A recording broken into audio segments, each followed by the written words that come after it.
Hi guys, so welcome to another review video. Today we have with us the Sony S400 soundbar with us here, and this is how it looks like. Unfortunately for us, we have it unboxed already, so we don't know what's missing, but fortunate enough I have the most important things that you are always in the box, the packaging, because the subwoofer is here, the soundbar is there, we have the remote right over here, we have the power cables, maybe just some other peripheral cables that are not there. Let us know in the comment section, maybe if you bought this new one from inside the box, let us know what cables we are missing here. But this is exactly how the Sony S400 looks like. That is the subwoofer. You can see we have a wireless subwoofer labeling S400 sorry, subwoofer is wireless. Then this is how the bar is. You have the Sony label right over there. See more details concerning the soundbar. You can see we have this is a demo mode. You press for 5 seconds. Then you have it's S400 2.1 channels. Total output power is 330 watts. Then we have the clear dialogue speakers, surround or rear speakers, supported by X balance speaker unit. See. Then the sound system of the soundbar now has a technology what we call S-FORCE. You can see there. That is S-FORCE PROFRONT SURROUND. So that's the type of surround we have on this particular model. Then we have that curve at the edging of the soundbar, very nicely designed bar. Let's see what we have at the back of the bar. So at the back of the bar we have this particular USB port, and this USB port does not support audio play. It's only for updating. You see, this is only for updating the software on the soundbar. We have those mounting ports for the soundbar, therefore you can mount it on the wall somewhere, yeah, according to your liking. If you like, you can mount it. If you like, you can place it on the table stand, because underneath it we have these particular rubbers for proper grip. You can see these rubbers help for proper grip on the table, yeah. Then here we have again labeling, all the details you need to know about the bar. Let me just put it this way so that you see all the extra details. Now this bar has a maximum power of 35 watts, so it draws 35 watts, the bar. You can see there, this is the model. Once again we have the model here, system HT-S400. Definitely, as usual, this place, China. It's very rare to come across something that is not made in China. I know they're designed somewhere else, but made. It's always made in China. So that's how the bottom part of the bar looks like. Then remember we have this ventilation here for cooling. Then we have some other ventilation slots right here for proper cooling of the bar when it's on use.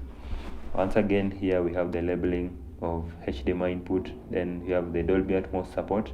Then right here you can see we have the HDMI ARC port, and then the optical input port. And it's unfortunate that we don't have any aux cable for the analog input port right on this one. We only have the HDMI ARC and optical for input or sound input to the bar.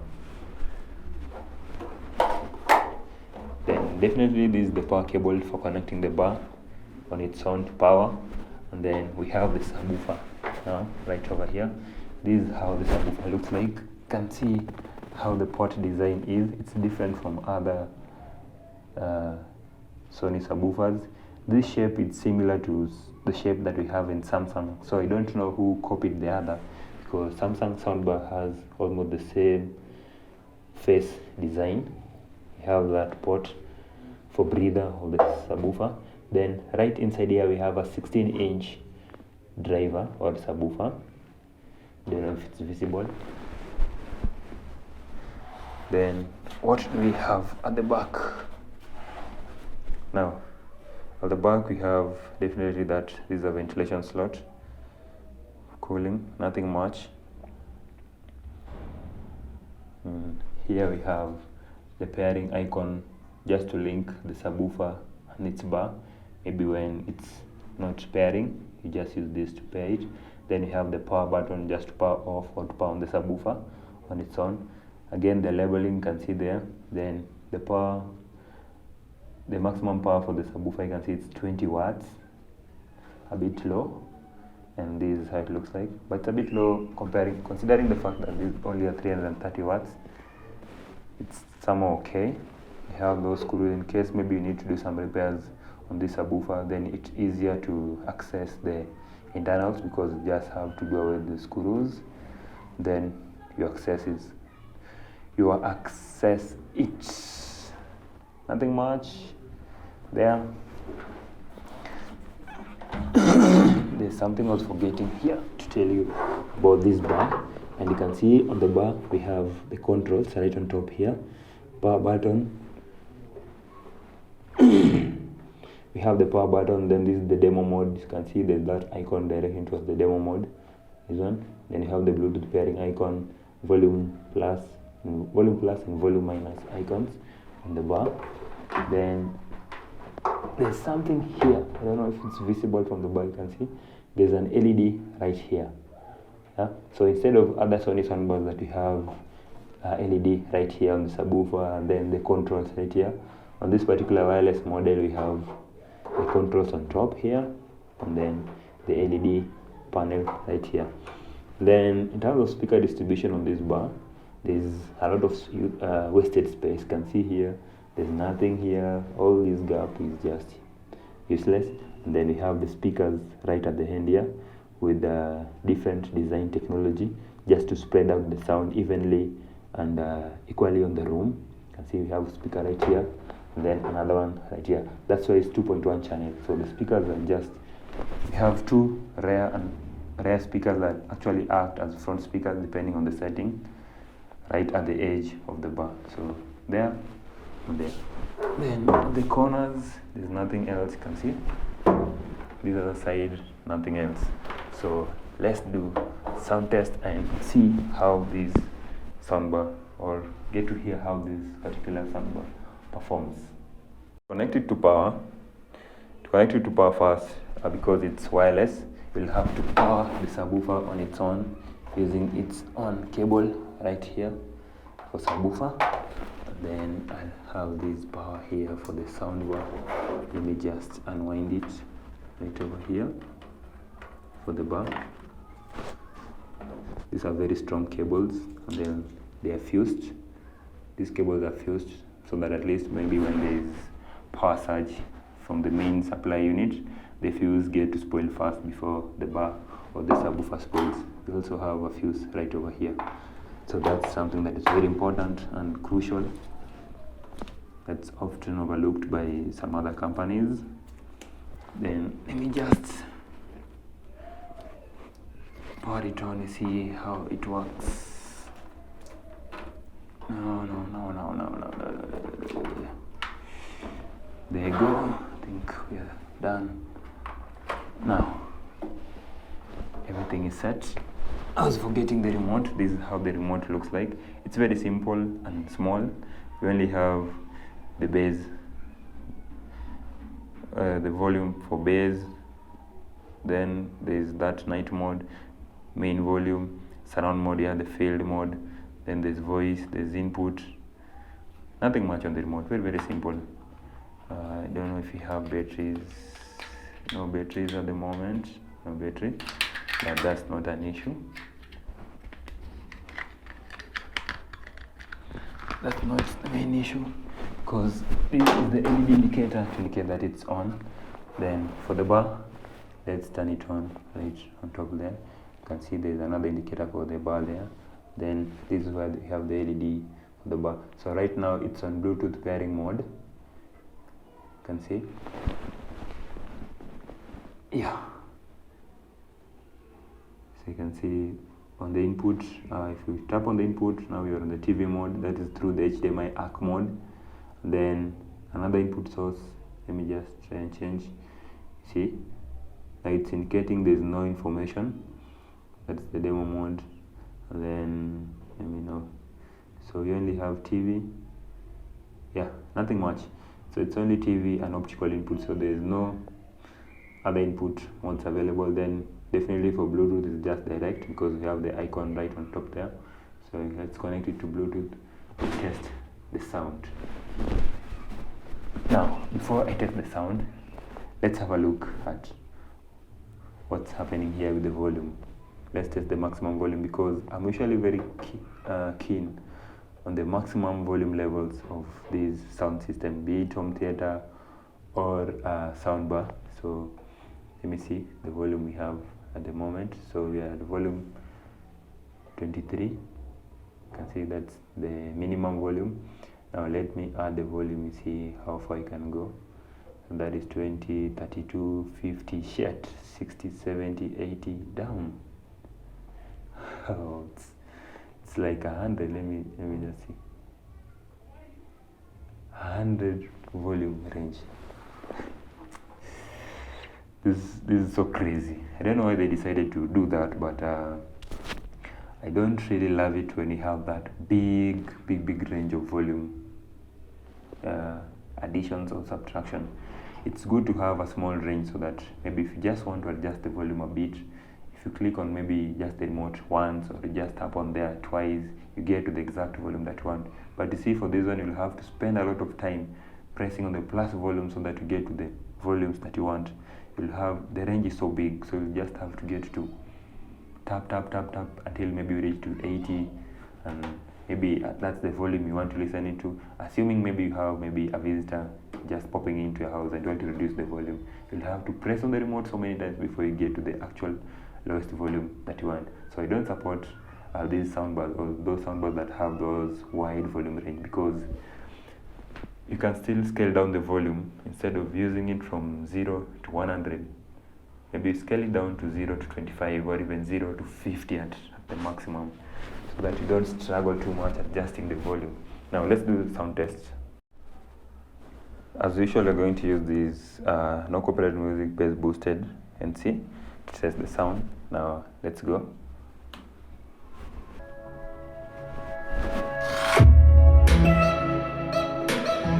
And we're having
end of this review.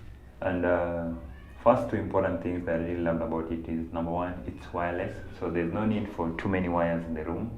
Then number two is, from this simple remote, you can be able to adjust the bass to your liking.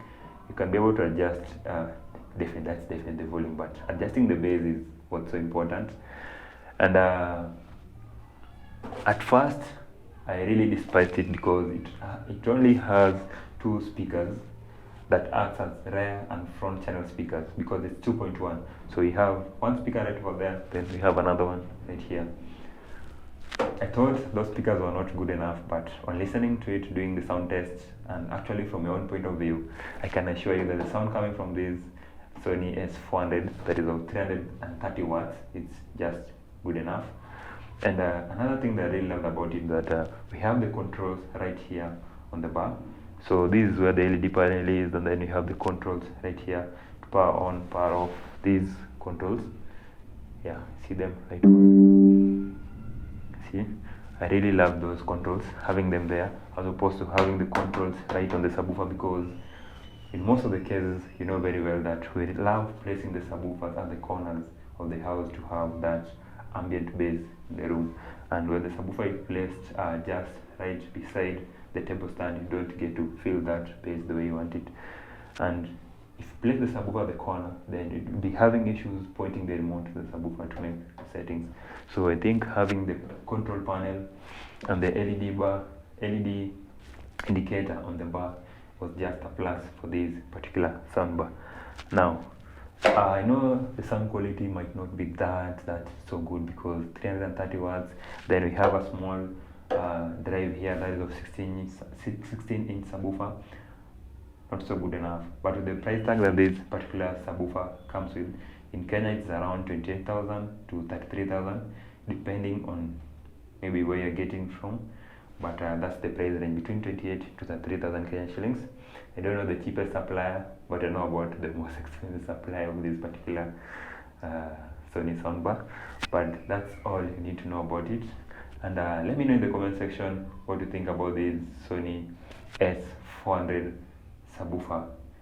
Let me know what you think about it, and if you love this content or you're enjoying this content from this channel so far, don't forget to leave a like on this video and don't forget to subscribe.